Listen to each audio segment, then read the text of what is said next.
அனைவருக்கும் வணக்கம். வருகின்ற ஏப்ரல் 19 மற்றும் 20ஆம் தேதி ஞாயிற்றுக்கிழமை மற்றும் திங்கட்கிழமையில இந்த வருஷத்திற்கான அட்சய திருதியை வந்திருக்கு. இந்த நாள்ல இந்த வேர் உங்க கையில இருந்தாலே போதும், 16 செல்வங்களும் கைகூடி வரும்.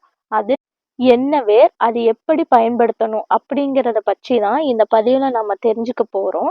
இந்த அட்சய திருதியை எதுக்காக கொண்டாடுறோம்? எந்த நாள்ல கொண்டாடுறோம்? அப்படிங்கிறது ஏறத்தாழ எல்லோருக்குமே தெரிஞ்சிருக்கும். அதாவது ஒவ்வொரு வருஷமும் சித்திரை மாதத்துல வரக்கூடிய அமாவாசைக்கு பிறகு வரக்கூடிய வளர்பிறை திருதியை திதி தான் ஒவ்வொரு வருஷமும் நம்ம அட்சய திருதின்னு சொல்லுவோம்.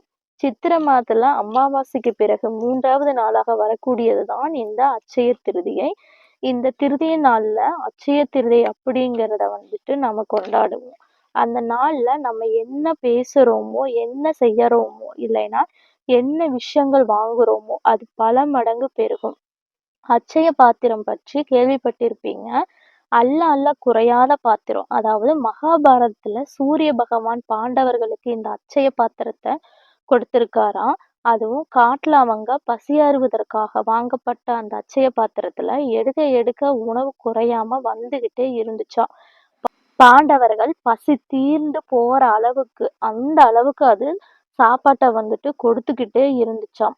அதுதான் அட்சய பாத்திரம் அப்படின்னு சொல்லுவாங்க.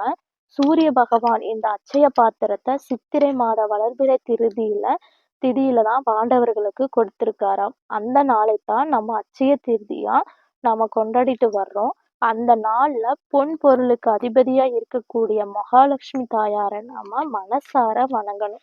மகாலட்சுமி தாயார் ஒருத்தவங்க வீட்டுல வந்துட்டாலே ஆடம்பரமான வாழ்க்கை, அத்தியாவசியமான வாழ்க்கை, அதையும் விட முக்கியமானது செல்வ செழிப்பான வாழ்க்கை கிடைக்கும். அந்த ஒரு காரணத்தால தான் அட்சய திருதி அன்னைக்கு வாங்கக்கூடிய பொருட்கள் பல மடங்கு பெருகும். அப்படிங்கிறதுக்காக அன்றைய தினம் தங்கம் வெள்ளி மாதிரி பொருட்களை வாங்கி வீட்டுல வைக்கிறாங்க. காரணம் என்னன்னா, பிறந்திருக்கக்கூடிய இந்த புதிய தமிழ் வருடம் பராபவ வருடம்னு சொல்லுவோம். இந்த சித்திரை மாதம் ஆரம்பிச்சு அடுத்த 12 மாதங்கள் பங்குனி வரைக்கும் இந்த வருஷம் முழுக்க தங்கம் வெள்ளிக்கு நமக்கு குறைவே ஏற்படக்கூடாது என்றும், அடகு வைத்த நகைகள் கூடிய விரைவில் வீட்டுக்கு வரணும் என்றும், அதே மாதிரி மகளுக்கும் மகனுக்கும் திருமணம் இருக்கின்றது, அதற்காக தங்கம் நகைகள் வீட்டுல அதிகமா சேரணும்னு எந்த கோரிக்கையை முன் வச்சு நீங்க வீட்டுல மகாலட்சுமி தாயார் பூஜை பண்ணினாலும் நிச்சயம் அது நடக்கும். இந்த வருஷம் அட்சய திருதியை நமக்கு 2 நாட்களில் வருது. ஏப்ரல் 19 ஞாயிற்றுக்கிழமையும், ஏப்ரல் 20 திங்கட்கிழமையிலும் வந்திருக்கு. சோமவாரம், அதுவும் சிவபெருமானுக்கு உகந்தது. இப்ப திங்கட்கிழமை காலையில 7:30 மணிக்கு மேல ராகு காலம், காலையில 10:30 மணிக்கு யமகண்டம். அதுவும் மகாலட்சுமி பூஜை பண்ண போறீங்கன்னா ரொம்ப சீக்கிரமா பண்ணணும்னா காலையில 6:30ல இருந்து 7:30 வரை இருக்கக்கூடிய இந்த 1 மணி நேரத்துல பூஜை பண்ணிக்கலாம். அந்த டைம்ல எங்கனால எழுந்தெல்லாம் பூஜை பண்ண முடியாது அப்படிங்கிறவங்க காலையில ஒரு 9:30ல இருந்து 10:30 வரைக்கும் பூஜை 1 மணி நேரம் பயன்படுத்திக்கலாம் பூஜை பண்ணுவதற்கு. அதையும் தவற விட்டுட்டீங்கன்னா மதியம் 12:15ல இருந்து 1:15 வரையும் ரொம்ப உகந்த நேரமா இருக்கின்றது. இப்ப நாங்க காலையில வழிபாடு செய்யல, மாலையில தான் வழிபாடு செய்யறோம் அப்படிங்கிறவங்க மாலை 6 மணிக்கு மேல வழிபாடு செஞ்சுக்கலாம். இந்த திருதியை திங்கட்கிழமை காலையில 11 மணி 15 நிமிஷம் வரைக்கும் தான் திதி இருக்கின்றது. அதற்கு மேல நமக்கு அந்த திதி முடிஞ்சு சதுர்த்தி திதி ஆரம்பிக்குது. அதுவும் வளர்பிறை சதுர்த்தி திதி விநாயகர் பெருமானுக்கு ரொம்பவும் உகந்தது. எல்லா வருஷமும் அட்சய திருதியும் சதுர்த்தியும் ஒரே நாள்ல வருவது இல்லைங்க. திருதிய திதி முடிந்து மறுநாள் சூரிய உதயத்துக்கு பிறகுதான் சதுர்த்தி திதி பிறக்கும். ஆனால் இந்த வருஷம் நமக்கு 11-15 வரை திருதிய திதியும் அதற்கு பிறகு சதுர்த்தி திதியும் இருக்கிறதுனால கண்டிப்பா இந்த திருதியை மிஸ் பண்ணாமல் வழிபாடு செய்யுங்க. நல்ல முன்னேற்றம் கிடைக்கும். இப்ப எல்லார் வீட்டிலும் மகாலட்சுமி தாயார் படம் இருக்கும். அந்த படத்துக்கு முன்னாடி தீபம் ஏத்தி வச்சு வழிபாடு செய்யணும். அதுவும் தாயாருக்கு பிடிச்ச நெய்வேத்தியம் செய்து படைச்சு வழிபடலாம். அது போக இங்க சொல்லக்கூடிய ஒரே ஒரு வேர், அது உங்க வீட்டு பக்கத்திலேயே இல்லைன்னா ரோட்டோரமா பாருங்க இருக்கும். அந்த வேர் தாங்க குப்பைமேனி வேர். ஆனா அது குப்பைமேனி வேர் தான். அது அது அந்த வேர் வந்துட்டு குப்பையில் இருக்கக்கூடிய நம்ம வாழ்க்கையில கோபுரத்தோட உச்சிக்கே வந்துட்டு கொண்டு போகக்கூடிய ஒரு அற்புதமான ஒரு வேர் அப்படின்னே வந்துட்டு இந்த குப்பைமேனி வேரிய வந்துட்டு நம்ம சொல்லலாம். முக்கியமான ஒரு மூலிகை கூட இந்த குப்பைமேனி வேர் ஒன்று. பணவசியம், தனவசியம் இந்த 2த்துக்குமே வந்துட்டு பயன்படுத்தக்கூடிய ஒரு தாந்திரீக பொருளா வந்துட்டு இந்த குப்பைமேனி வேர் வந்துட்டு நாம பயன்படுத்திட்டு இருக்கோம்.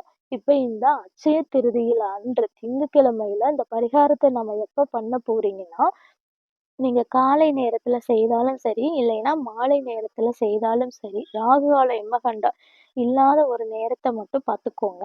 அதற்காக நீங்க அதற்கு முன்னத்த நாளே அந்த குப்பைமேனி வேர நீங்க பொறிச்சுட்டு வந்து வச்சுக்கணும். குப்பைமேனி வேர செடியோட இந்த வேரோட பிடுங்கி எடுத்து நகம் படாம அந்த இலைகளை எல்லாம் வந்துட்டு எடுத்துடணும். இப்ப அந்த செடிய நம்ம பிடுங்கும்போது மூலிகை சாப நசி நசி அப்படின்னு சொல்லிட்டு தான் நீங்க அந்த செடிய புடுங்கணும்.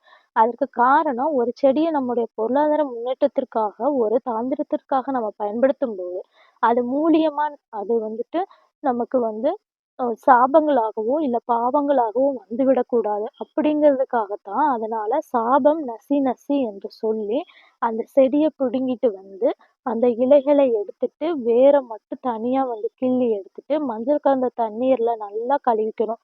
காரணம் தோசை எதுவும் வந்துடக்கூடாது அப்படிங்கிறதுக்காக தான் இந்த வேர கழுவி நல்லா சுத்தம் பண்ணி வச்சுக்கோங்க. இப்ப நீங்க வழிபாடு செய்யும்போது சின்னதா ஒரு தட்டு மேல வந்துட்டு நீங்க ரெடி பண்ணி வச்ச அந்த குப்பைமேனி வேர வச்சுட்டு, அத மகாலட்சுமி தாயார் படத்தோட பாதத்துல இந்த வேர வச்சுக்கணும். அதுக்கப்புறமா தீபதூபம் காட்டி விளக்கேற்றி வைப்பது ரொம்பவும் சிறப்பு. பூஜை முடிந்த பிறகு ஒரு 5 நிமிஷம் கழிச்சு உங்க கையில வலது உள்ளங்கையில அந்த குப்பைமேனி வேர எடுத்துட்டு, உங்க குடும்பத்துல இருக்கக்கூடிய எல்லா விதமான பண கஷ்டம், பொருளாதார கஷ்டம் இந்த மாதிரி எல்லாம் விலகணும் என்றும், இந்த வருஷம் பராபவ வருடத்துல கொஞ்சம் ஏதாவது வாங்கக்கூடிய ஒரு நிலையில இருக்கோம்.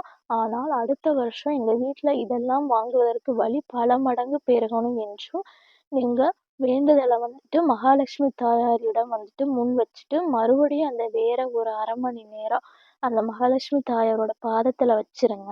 இரவு நீங்க தூங்க போறதுக்கு முன்னாடி அந்த வேர எடுத்து அப்படியே உங்க வீட்டு பீரோல வச்சுடுங்க.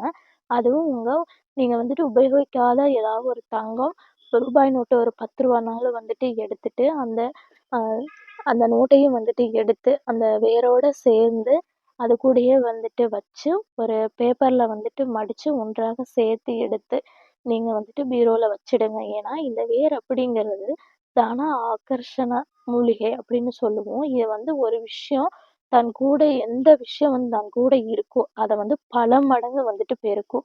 அதைவிட முக்கியம், அந்த பொருள உங்க பக்கம் தானாக வந்து சேர்வதற்கான வசீகரத்தன்மை ஏற்படுத்தும். இப்ப ரூபாய் நோட்டு அந்த வேரோட சேர்த்து வச்சிருக்கீங்கல்ல, அது மூலியமா உங்க வீட்டுக்குள்ள பணப்புழக்கம் அதிகமாக்கும். தங்கம் வந்துட்டு இதோட வந்துட்டு உங்க கணவருக்கான உத்தியோக உயர்வு, ஊதிய உயர்வு இதெல்லாம் தேடி வரும். உழைப்புக்கேத்த ஊதியம், வீண் விரைவு, வீண் செலவாகாமல் உங்க வீட்டோட பீரோவிற்கு வந்துட்டு கொண்டு வந்து சேர்க்கும். தங்கத்தோட சேர்த்து நீங்க வச்சிருக்கிறதுனால, இந்த வருஷம் இருக்கக்கூடிய தங்கத்தை விட அடுத்த வருஷம் கொஞ்சமாவது தங்கம் வாங்குவதற்கான யோகம் வந்துட்டு ஏற்படும். அடகு கடையில இருக்கக்கூடிய நகையை மீட்பதற்கான வழிவகையை ஏற்படுத்தும். அதனால இந்த வேர நீங்க பயன்படுத்தி பண்ணக்கூடிய இந்த பரிகாரத்தினால் வாழ்க்கையில நல்ல முன்னேற்றங்கள் ஏற்படும். அது மட்டும் இல்லாமல் இதுவரைக்கும் வாழ்க்கையில இருந்து வந்த எல்லா விதமான கஷ்டங்களும் இருந்த இடம் தெரியாமலே போய்விடும்.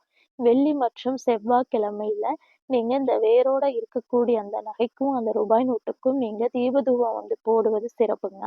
இப்போ இந்த வேரு வந்து ஒரு 6 மந்த்ஸ் ஒன்ஸ் வந்துட்டு நீங்க ஒரு வளர்பிறை நாள் வரும்போது, அந்த பழைய வேர எடுத்துட்டு தண்ணீர்ல போட்டுட்டு, மீண்டும் வந்துட்டு வேற ஒரு வேர வந்துட்டு ரெடி பண்ணி வச்சு, நீங்க அதுக்கு வழிபாடு செய்யலாம். நம்பிக்கையோட செய்யுங்க. நல்லதே நடக்கும். மீண்டும் வேறொரு பதிவில் சந்திக்கும் வரை நன்றி, வணக்கம்.